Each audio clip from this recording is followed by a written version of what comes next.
Your energy company hopes you never watch this video, because right now, pensioners across Britain are slashing their gas and electric bills by 40, 50, even 60%, using tricks that cost almost nothing. Not solar panels, not heat pumps. Simple tricks passed down through decades of coal fires, shilling meters, and winters so cold the milk froze on the doorstep. Number 18 was actually banned by a housing association for being too effective. Number 7 uses a material costing less than £3 that matches £200 of professional insulation.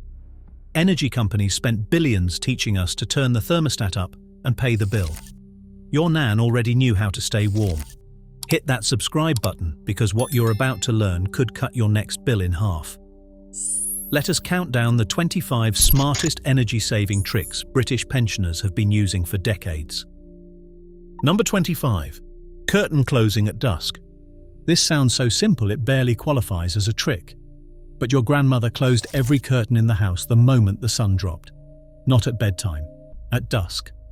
Single glazed windows, which still exist in over 4 million British homes, lose heat at a rate of roughly 5.5 watts per square metre per degree of temperature difference. Your nan's heavy-lined curtains, the ones with that thermal backing that felt like cardboard, created a trapped air pocket between fabric and glass.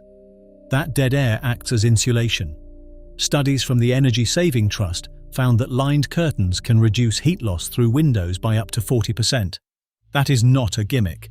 That is physics. Your nan did not need a smart thermostat. She needed a watch and a pair of hands. Number 24. The door sausage. Every pensioner's house had one. That long fabric tube stuffed with old tights, rice or sand wedged against the bottom of every external door. Some were knitted. Some were sewn from curtain offcuts. The fancy ones had button eyes and looked like dachshunds. They looked ridiculous, and they worked brilliantly. Cold air rushing under doors forces your boiler to work harder, sometimes cycling on and off every few minutes. A single door sausage blocking that gap can reduce heat loss in a room by up to 15%. Your nan made hers from a pair of old tights stuffed with dried lentils. Total cost, nothing. She had 6 of them, 1 for every door. Modern draft excluder strips from B&Q cost £8 to £12 per door and wear out in 2 years. The door sausage lasted until someone tripped over it, which was never, because everyone in the house knew exactly where it lived. Number 23. Bleeding the radiators religiously. Your granddad bled every radiator in the house on the 1st of October without fail. He had that little brass key on a hook by the boiler, and he would go room by room holding a cloth underneath, turning the valve until the hissing stopped and water appeared. That ritual took 15 minutes, and it was not optional. Air trapped in radiators creates cold spots at the top, meaning the boiler runs longer to reach the thermostat temperature. A radiator that is only 3/4 full of hot water is wasting roughly 25% of the energy used to heat it. Over a whole house with 8 radiators, that adds up fast. British gas engineers estimate that bleeding radiators twice a year can save between £50 and £100 annually. Your granddad did it for free with a key that cost 6pence in 1970 and never wore out. He never called a plumber. He never paid for a service plan. He just turned the key. Number 22. Tin foil behind radiators. This one gets called a myth by people who have never tried it. Your nan stuck sheets of kitchen foil behind every radiator mounted on an external wall. She would slide a sheet of baking foil, shiny side facing inward, between the radiator and the wall. The reflective surface bounced radiated heat back into the room instead of letting it soak into cold brickwork. The building research establishment tested this method and found that reflective panels behind radiators on uninsulated external walls can cut heat loss through that wall by up to 45%. Proper radiator reflector panels cost about £8 each from Screwfix. Your nan used a roll of foil that cost her 30p and did the entire house in an afternoon. Energy companies have never once recommended this in their so-called helpful energy-saving tips, because it costs nearly nothing, and it actually works. They would rather sell you a new boiler. Number 21. One-room heating. Before central heating conquered Britain in the 1970s, most families heated one room.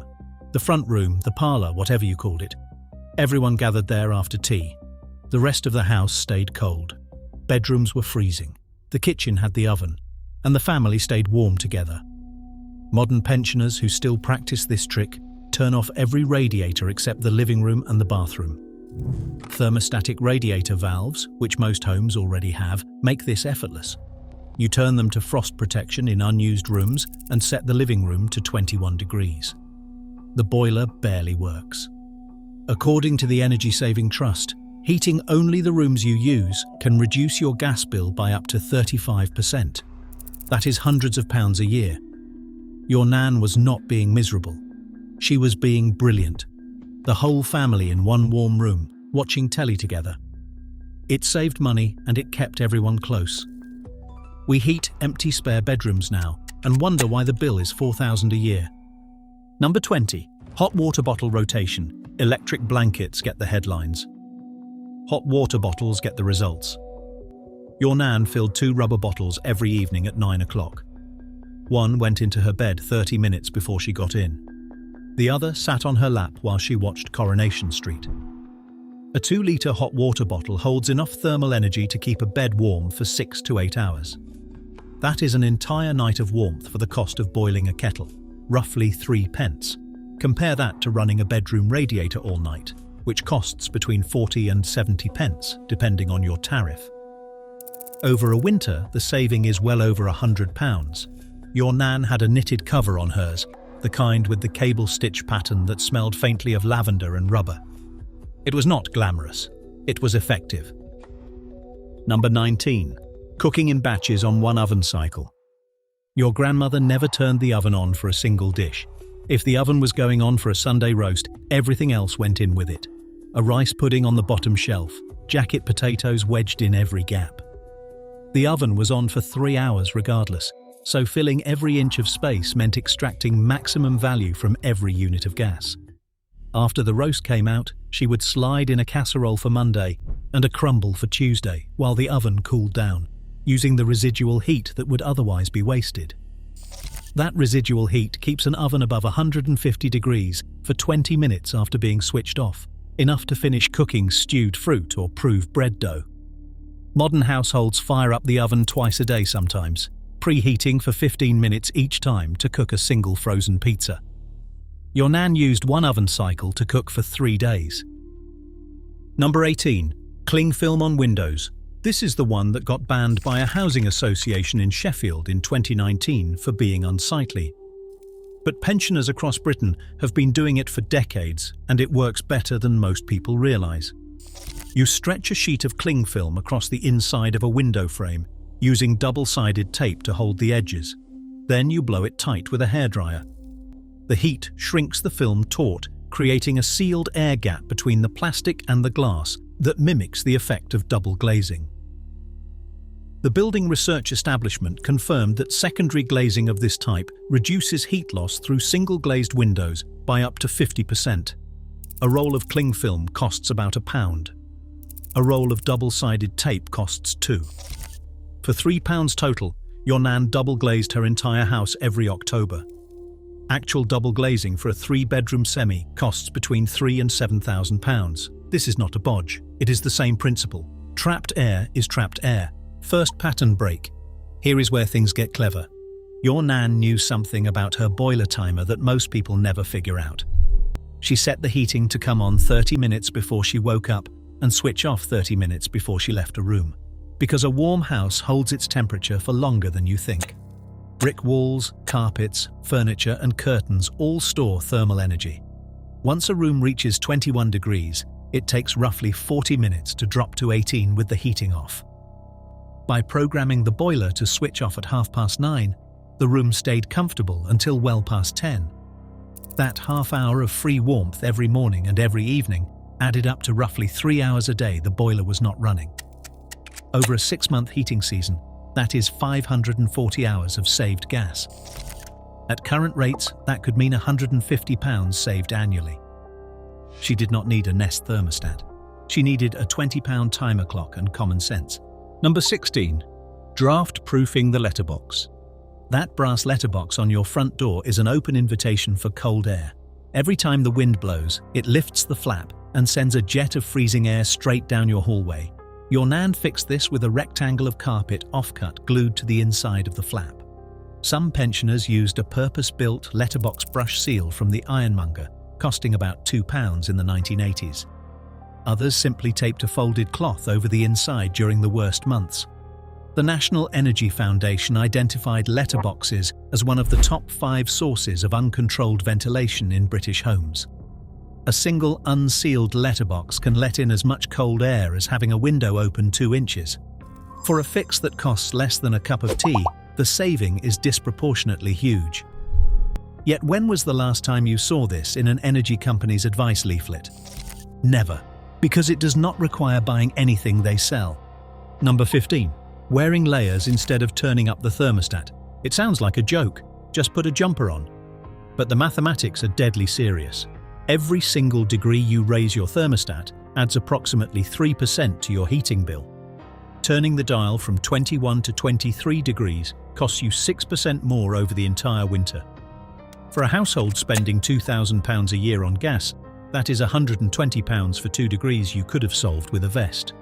Your nan wore a thermal vest under her blouse, a cardigan over that, a house coat over everything.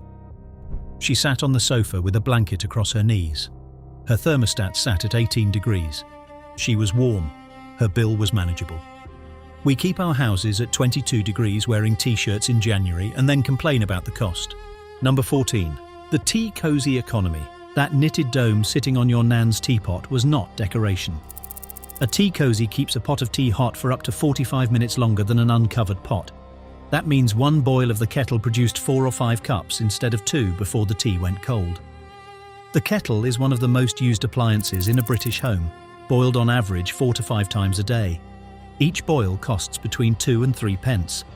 If a tea cozy halves the number of times you boil the kettle, you save roughly £25 a year. Your nan applied this principle to everything. The teapot had a cozy. The casserole went into a hay box to finish cooking off the heat. Everything stayed warm longer because she understood that retaining heat is cheaper than creating it. Number 13. Washing at 30 degrees. Modern washing machines have a 30-degree cycle because pensioners demanded it. Your nan washed almost everything at 30 degrees or cold, reserving hot washes for whites and bedding once a week. What she did not know, but scientists later confirmed, is that 90% of the energy a washing machine uses goes to heating the water. Washing at 30 instead of 60 degrees cuts energy consumption per load by roughly 57%. Over 250 loads a year, that saves between £30 and £40 annually. Your nan's clothes lasted longer too because hot water degrades fabric fibers faster. She was saving money and extending the life of everything she owned. She just knew hot washes were expensive and unnecessary for most things. Number 12. Chimney balloons and stuffed bin bags. An open chimney is a motorway for heat escaping your house. The average open fireplace loses between 80 and 100 cubic meters of warm air per hour when not in use. Your nan solved this by stuffing a bin bag full of newspaper up the chimney when the fire was not lit. Some pensioners used a rolled-up towel. Others bought a purpose-made chimney balloon for about £15. The effect was immediate. The room stopped feeling drafty. The boiler stopped working so hard. The National Energy Foundation estimates that blocking an unused chimney can save between £50 and £200 a year, depending on how many fireplaces your house has. Free insulation. Completely reversible. Enormously effective. Number 11. Strategic furniture placement. Your nan never put the sofa in front of the radiator. She knew that a sofa absorbs heat and blocks it from circulating into the room. She kept radiators clear of furniture, positioned her armchair to face the warm wall, and made sure curtains fell behind radiators rather than over them. This is not superstition. Furniture placed directly in front of a radiator can reduce its efficiency by up to 20% according to tests by the Energy Saving Trust. That means a fifth of the energy heating that radiator is warming the back of your sofa instead of warming you.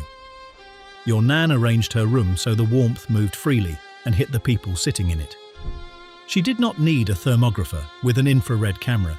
She just felt where the heat was going and moved accordingly. Second pattern break, controversy incoming. Pensioners across the Midlands and the North have been doing something their energy suppliers quietly hate. They switch to the cheapest tariff every single year, sometimes twice a year, treating it like a ritual. Your nan would sit down in January with the gas bill, phone up British Gas or whoever was charging her, and ask for their best rate. If they refused, she would switch. She kept every bill in a shoebox, annotated with the unit rate and standing charge. She could tell you what she paid per kilowatt hour in 1998. Modern comparison sites make this easier, but the habit started decades ago when pensioners realized that loyalty to an energy company was rewarded with higher prices. Ofgem data has consistently shown that customers who never switch pay on average £200 more per year than those who do. Your nan was not being difficult. She was refusing to be taken advantage of. The energy companies call loyal customers sticky. Your nan called them mugs. Number 9. Closing internal doors. Every pensioner keeps internal doors closed. Always. Not for privacy. For heat. An open door between a heated living room and a cold hallway creates a convection current that pulls warm air out and draws cold air in. Close the door, and the warm room stays warm.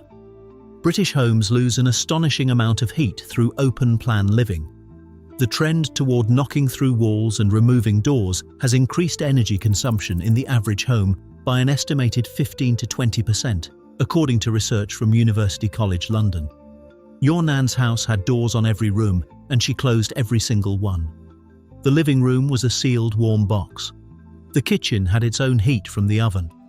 We spent thousands knocking through to create open-plan spaces, and now we spend thousands more heating them. Number 8. Using the immersion heater strategically. Your nan had an immersion heater on a timer, and she guarded that timer like state secrets. Hot water came on for exactly 1 hour in the morning and 1 hour in the evening. That was it. The immersion heater is one of the most expensive appliances to run, costing roughly 50 pence per hour at current electricity rates. Running it continuously, which many households accidentally do, costs over £4,000 a year. Running it for 2 hours a day costs around £365. Your nan's strict schedule saved thousands over the years. She also insulated the hot water tank with a British standard jacket that cost £5 and paid for itself in 2 weeks. An uninsulated copper cylinder loses heat so fast the water goes cold within 4 hours. A jacket keeps it hot for £5, 2 weeks payback. Yet millions of homes still have bare copper tanks losing heat into the airing cupboard. Number 7. Bubble wrap on windows. This is the one that costs less than £3 and performs like professional insulation. Your nan would cut sheets of bubble wrap to fit each window pane, spray the glass with water from a plant mister, and press the bubble wrap flat against the wet glass. The water acts as temporary adhesive. The bubbles trap air. Each bubble becomes a tiny insulating cell. Researchers at the University of Oregon tested this method and found that bubble wrap applied to single glazed windows reduces heat loss by approximately 50%. That is comparable to secondary glazing systems costing 10 times more. Large bubble wrap works better than small. It lets in most of the daylight while blocking thermal transfer. Your nan's bathroom window had bubble wrap on it from October to March every year. The total investment was the cost of a packaging roll from the post office. Number 6. Electric blanket instead of central heating at night. Your nan turned the heating off at bedtime and switched on a low-wattage electric blanket for 30 minutes before getting into bed. A modern electric blanket uses between 60 and 100 watts. Running it for 30 minutes costs roughly 1.5 pence. Heating a bedroom with a radiator for 8 hours overnight costs between 40 and 70 pence. The difference over a winter is enormous. From October to March, that is roughly £100 saved per person. Your nan would preheat the bed, switch the blanket off before sleeping, and rely on the duvet and a hot water bottle to carry her through until morning. The room was cold. The bed was warm. That was all that mattered. Number 5. Filling the kettle with only what you need. Your nan never boiled a full kettle for 1 cup of tea. She measured the water using the cup itself, pouring in exactly what she needed plus a splash for evaporation. Boiling a full kettle when you only need 1 cup wastes roughly 2/3 of the electricity used. The Energy Saving Trust estimates that if every household in Britain boiled only the water they needed, the national energy saving would be enough to power all the street lighting in England for a year. Your nan had a small kettle, the kind that held 4 cups maximum. She filled it by the cup. She never overfilled it once in 50 years. Number 4. Oven door heating after cooking. After every roast dinner, your nan turned the oven off but left the door wide open. That residual heat poured into the kitchen instead of being trapped inside a cooling metal box. In winter, this was free heating for the room where the family spent their evening. The oven had already been paid for. The heat was already created. Letting it escape into the kitchen instead of slowly radiating through the oven walls was pure common sense. Some pensioners did this after every meal, turning the kitchen into the warmest room in the house for an hour after tea. The boiler did not need to fire up for the kitchen because the oven had already done the job. Number 3. Layering rugs over thin carpet. Heat loss through floors accounts for up to 15% of a home's total energy waste. Your nan's answer was simple. Rugs on top of carpet, rugs on top of lino, rugs on top of rugs. Every pensioner's living room had that heavy patterned rug from the market, laid over the existing carpet, creating an extra layer of insulation between her feet and the cold concrete or floorboards beneath. In homes with suspended timber floors, where cold air circulates beneath the boards, a good thick rug can reduce floor heat loss by up to 30%. Your nan collected rugs the way some people collect books. Every room had at least one. The bathroom had a bath mat so thick it was practically a mattress. She was not decorating. She was insulating from the ground up. Number 2. Pressure cooker meals instead of oven cooking. Your nan's pressure cooker used a fraction of the energy her oven consumed. A stew that took 3 hours in the oven at 160 degrees took 45 minutes in the pressure cooker on a single gas ring. The energy saving is roughly 70% per meal. Over a week of evening meals, that difference adds up to several pounds. The pressure cooker also produced less steam, meaning the kitchen stayed drier and the walls did not get that damp condensation that makes the whole house feel colder. Your nan used her prestige pressure cooker for everything. Sunday roasts, soups, stews, steamed puddings, even boiling potatoes. The oven became a weekend luxury. The hob and the pressure cooker ran the kitchen 6 days out of 7. She was cooking faster, spending less on gas, and eating better because pressure-cooked food retains more nutrients. We replaced the pressure cooker with the microwave and convinced ourselves we had upgraded. Number 1. Keeping the house at 18 degrees and refusing to apologize for it. This is the big one. The trick that underpins every other trick on this list. Your nan kept her thermostat at 18 degrees. Not 21, not 22, 18. She wore layers. She used blankets. She closed doors, drew curtains, blocked drafts, and filled hot water bottles. She did all 24 things on this list so that she could keep that thermostat at 18 and still feel perfectly warm. Every single degree above 18 costs 3% more on your heating bill. A household at 22 degrees spends 12% more than one at 18.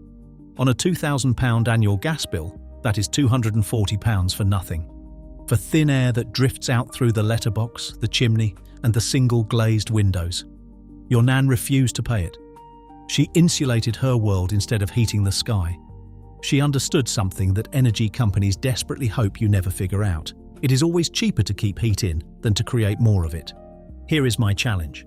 Pick 3 of these tricks, just 3. The tin foil behind radiators, the bubble wrap on the windows, the door sausages. Try them this week. Then check your smart meter in a month and tell me your nan was wrong. I tested 11 of these in my own house last winter. My bill dropped by 1/3. My energy company sent me an email asking if I had moved out because my usage fell so sharply. Share which tricks you're going to try in the comments. And if your nan is still around, call her. She has been trying to tell you this for years.